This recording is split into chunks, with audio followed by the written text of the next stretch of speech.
is it really? Because see, when we point our fingers at others, we just seem silly. Rather, we should hold up a mirror and dictate our interior. Lay out the facts so we can come to the center of peace and understanding for our human duty. It's not just a job of one or two, it's the entire community. And when we leave the helpless helplessly, we give them nothing to better thee, except for the loss and faith and hope for their future eternity. We have to do better than that, some way, somehow. We need to learn to give back, not later, but now. Because if we let those around us suffer against their will, it doesn't matter if we don't have a gun, we're still out to kill. See, Mr. Singer says, how would you like it if it was you? Which is ironic because from the beginning, me and you already knew that we didn't want that to be us. We didn't want to fight and fuss because we were poor.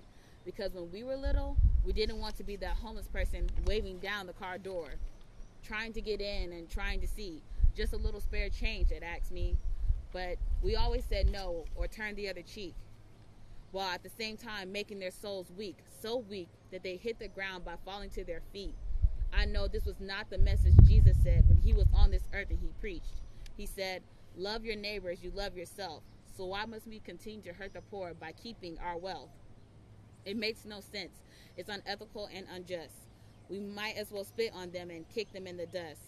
Since we can't seem to connect each other with our trust that we are the United States of America with liberty and justice for all.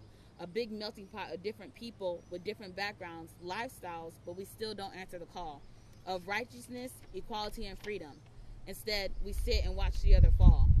Martin Luther King had a dream that one day little black girls and little black boys would join hands with little white girls and little white boys. But this dream did not defer if you were too broke to pay for toys.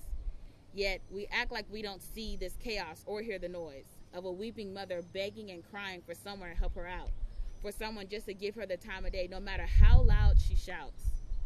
But we can't see her, and we can't see them. Society acts as though we are so blind. If you're not on top, then you're just dim. So why bother the hurt? Why bother the prayers? Why bother running from corridor to corridor or traveling up hills and downstairs? We are putting the poor into a lifestyle of insecurity.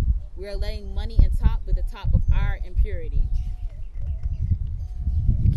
We have to stop. We need to change. We got to add color back to the rainbow's mane. If we don't, we too will hurt inside because we're surrounded by a world who no longer remembers that liberty was their maiden name. So I'm going to take the first step, and I hope you follow. Join a charity, spare the change, and give it to the poor so they can have hope for today and tomorrow. No longer should they feel sorrow, especially around the holidays. Everyone should be able to enjoy stuffing their face with food to swallow. So whose fault is it really? It's mine, it's yours, it's everyone's. But if you're hearing this poem and it's day or night, just know that from here on out, me and you should both promise to treat the poor right. Give them back their hope, give them back their freedom, and give them back their joy. Because at the end of the day, when it's all said and done, no matter if you're smiling at the moon or playing underneath the sun, you wouldn't want this to be you. No, not anyone.